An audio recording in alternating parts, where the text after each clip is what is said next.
As you know, NewsNation is partnering with Decision Desk HQ to bring you election data and analysis, as well as exclusive midterm polling results. And tonight, we are going behind the scenes with Decision Desk HQ to show you how they make their race calls. And NewsNation's Keleigh Beeson is here tonight with all of the final preparations, Keleigh. Yeah, that's right. And as you well know, Nichole, these preparations happen well before today. People have been working on this all year round. Teams from Decision Desk HQ want to be in the best position possible to accurately not only call these races first, but also do it with accuracy. It's a lot of research and coordination, and we got a behind-the-scenes look today at how they do it.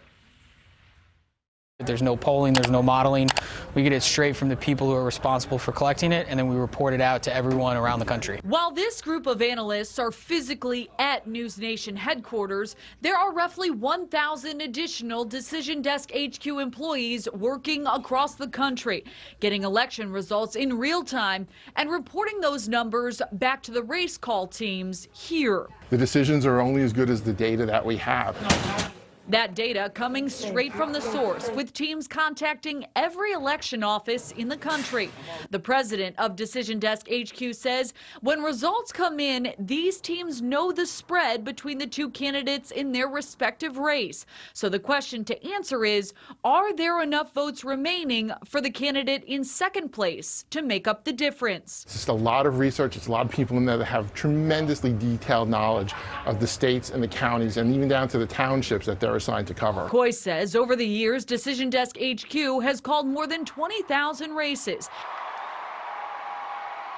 and only 2 have missed the mark. He says accuracy takes strategy, endurance, and patience. Months of preparation and then lots of energy drinks. Sometimes these elections are close, and these elections officials are doing their job to make sure that everything is counted correctly. Even if it's not the fastest, they want to make sure everything's counted correctly because we want to make sure we get it right the first time. And their last note is asking viewers to please be patient. These midterms will see tens of millions of people voting. And here's a look at where some of these results are going to be pouring in. So the teams are already in place. They're ready to go on Election Day. But Nichole, these races may take days, if not weeks in some areas, to call. Yeah, we'll certainly see what happens. All right, Keleigh, thank you for that. And for a deeper dive into our election coverage, we now have Scott Tranter sitting with me again at the desk, advisor at Decision Desk HQ. Scott has already started the caffeine drip, which Absolutely. is smart. Yeah. We know we're probably not going to get all of the results tomorrow night. What are some of the states we'll likely end up waiting on? Well, we're probably going to end up waiting on the Arizona, Nevada. Those tend to take several weeks to count and a month to certify. If those races are close, which they look like they're close at the Senate level, and it looks like it's going to be like it was in 2020, it could be a couple of weeks there, maybe even Georgia. So, you know, waiting a couple of weeks, how soon will we know who ultimately controls Congress then? Well, if it looks like it's a Republican wave and the Republicans win Pennsylvania and Georgia, I think we'll be in a pretty good spot to call control.